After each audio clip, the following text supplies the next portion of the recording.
Hello, everyone, and welcome to the Nick Smith Show. Today I have Reggie the Mind Hacker. Reggie is a stage hypnotist and a clinical hypnotherapist. Correct. Um, Today we're going to ask Reggie a few questions about what is hypnotism, to clarify some of the misconceptions that there may be out there of hypnotism and maybe some of the doubts. At the end of this show, myself might possibly be hypnotized, so stay tuned for that. Hey, Reggie, welcome to the show. Hi, Nick. How you Welcome, doing? welcome. I'm Reggie. So, Reggie, tell our viewers, what is hypnotism? Hypnotism is the bypassing of the critical factor and selective thinking. Now, what that means, the bypassing of the critical factor means the conscious side of the brain, which we are right now. Yeah, okay. Now, hypnotism is able to bypass that, and once we're able to bypass that, then we're able to create positive changes to it. Never can a hypnotist have someone do something immoral or anything of that nature. When you say bypass and act and get to the critical, do you mean accessing the subconscious mind of the person? Correct. We're able to bypass it and communicate directly with the subconscious mind to create positive changes to it. And Why do we want to access the subconscious mind, though? the reason why many hypnotists will want to access the subconscious mind is because that is where the core root of the problem lies. That is where we're able to unleash any potential that the person may have about themselves. Like, for example, you may not know that you know how to dance, Okay. unless if I'm able to directly communicate with his subconscious mind and I'm able to unleash it. Okay, so let's say, for example, can you? People always think of hypnotism as being as someone controlling the mind. You being to control some do something that they don't want to do or they don't think about doing.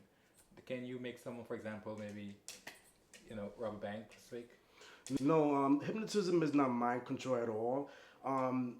A hypnotist can never, under any circumstances, can have someone rob a bank. In fact, when a person goes under hypnosis, they're still aware of everything that's going on. Okay. They still have morals, and they're pretty much able to hear what the hypnotist says, and they're pretty much able to be in control of themselves the whole time. Never can a hypnotist have them do anything against their will. Okay.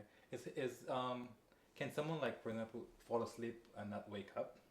No, in fact, when one of my subjects or participants decides to go under a state of trance, they will never be deep enough for them not to wake up. In fact, if let's say someone walks into the room and shouts out fire, then they're gonna have the opportunity, they're gonna have the power to actually open their eyes and respond to it and just run out the building as well. With either my permission or without my permission, they're still going to respond to whoever shouts out fire or whatever. Some of the people I spoke to prior to the interview, they wonder if it's dangerous to be hypnotized. It's No, also, no. also sorry to cut you off, but also many religious groups are also against hypnotism. Well, believe it or not, Nick, now that's an interesting question there. A lot of religious groups actually practice hypnotism. Like, for example, pastors. You may see them having their followers raise their hands, for example. That's a form of hypnotism. They tell you to close their eyes, yes. When it comes to anoint you, that's also a form of hypnotism. When you see for example, a churchgoer lying on the floor, that's also a form of hypnotism. But many of these followers, maybe some, might realize that they're in fact being hypnotized, but they just go along with the flow because they're loyal followers to the pastors. But yeah, In aspects of being dangerous, it's not in a way harmful to the body.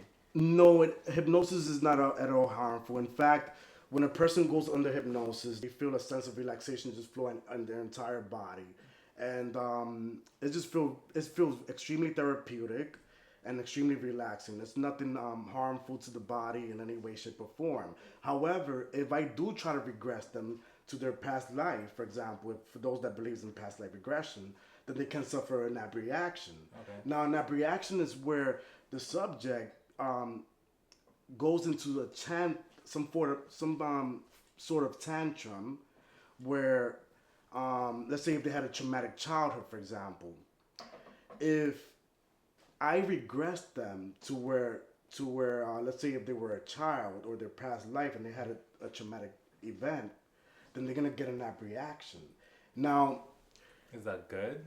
abreaction is not well.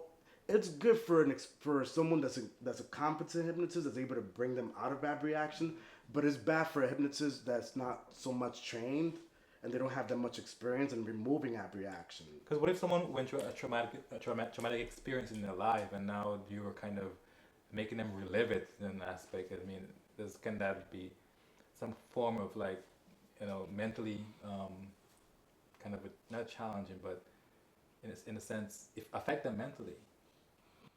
Well, if I get a client trying to get me to regress them to, let's say they want to remember what they did when they were a child. Usually, I ask them questions about it. I would ask, hey, look, during that time when you were a child, were you abused? If they say no, then I will continue with the regression process.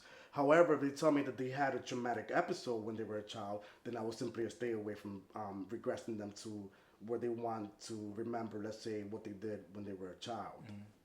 Oh, okay.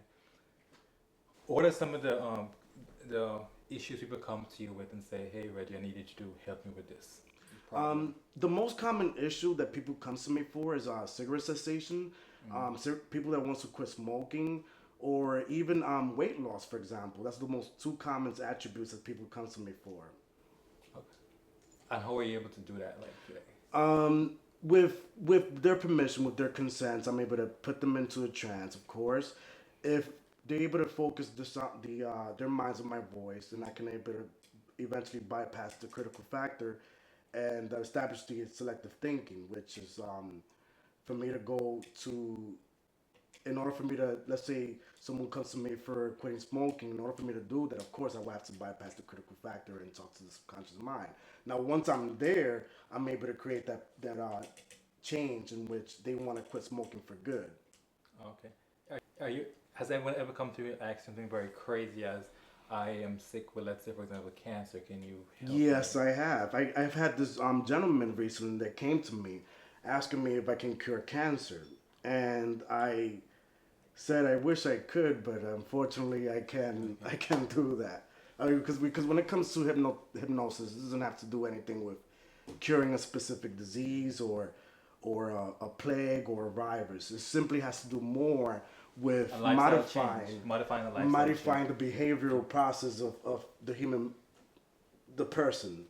Understood. Because one of the things that I actually, since it's not really a cure on something, it's really modifying a behavior and trying to get into someone's mind, the subconscious mind, so to speak. And one of the things that I read online while I was doing our research is, has everyone ever come to you and say, "Hey Reggie, I'm homosexual. Can you cure me, or can you help me not be homosexual anymore?" Or Yes, I've had a gentleman, a truck driver, in fact, that contacted me recently from one of my ads that I've placed on Craigslist. He asked me if I can feminize him. feminizing? Feminize him, that's the word, I'm sorry. And he asked me if I can make him more of a woman. Okay. And I said, sure, I can do that as well. But you have to come, obviously, you have to come to my office in order for me to work on that. But yes, I do hypnosis in that aspect as well. So you were saying to me that you are willing to take someone who is gay and make them not gay, or make them extra gay, or Yes, only with their cooperation. That is, if they want to. they have to want to. They have to want to go straight or gay. It's not something that like I said, I'm not God. So if someone is straight and come to you and say, "I want to be gay," can you make them gay? Yes, I can. Really? Yes, but all in due time. It all takes time. How It's not something how long like would it take normally? my sessions, an average session with a hypnotherapist, we do like about roughly like 11 sessions in order for help someone improve an aspect of their lives or modify one of their behaviors. With if they come to me with just one session, then it wouldn't work at all. Okay, so it has to be a consecutive trend. It can be like a treatment, like a ritual that you go through. Yes, it has Let's to say be. maybe a week or two. Yes, no. In fact, within 2 weeks, they should be able to somewhat feel the change within themselves. But they're still gonna feel like the way they were before. But like I said, it's more like a brain training. Okay. The more you train your brain into doing something, the more you're gonna eventually accept it and act out like the way your brain is telling you what to do. Well, thank you very much, Reggie, for coming. I appreciate it. Thank you so much for having me on your show, Nick. You're welcome, and I hope my viewers learn something new about hypnosis. And if you have any questions, please feel free to go to our website and leave any questions. You could always email Reggie and ask him and get back to you guys. Thank you for coming. You can find Reggie on Twitter. You can find me on YouTube. However, I don't have any videos on YouTube yet. Okay, so pretty soon. Well, you But can this call show me. going to be on YouTube. If they have any questions, they can call me directly. Like, I don't know if you mind giving me. It's up to you. Want to give them your number? Yes. You may call me if you have any questions in regards of what I do. You may call me at area code 347-323-2420. And if for any reason I don't answer the phone call, you can just leave a message because after all, I am a busy guy anyway. Is there email we can email you at? Yes, you may email me at Streets of Rage. It's spelled STREETSOFRAGE1 at gmail.com. And you can ask any questions there and maybe even take a session with me, or should you be interested in taking a session with me, that is. Well, thank you very much, Reggie, and consider hypnotherapy, people.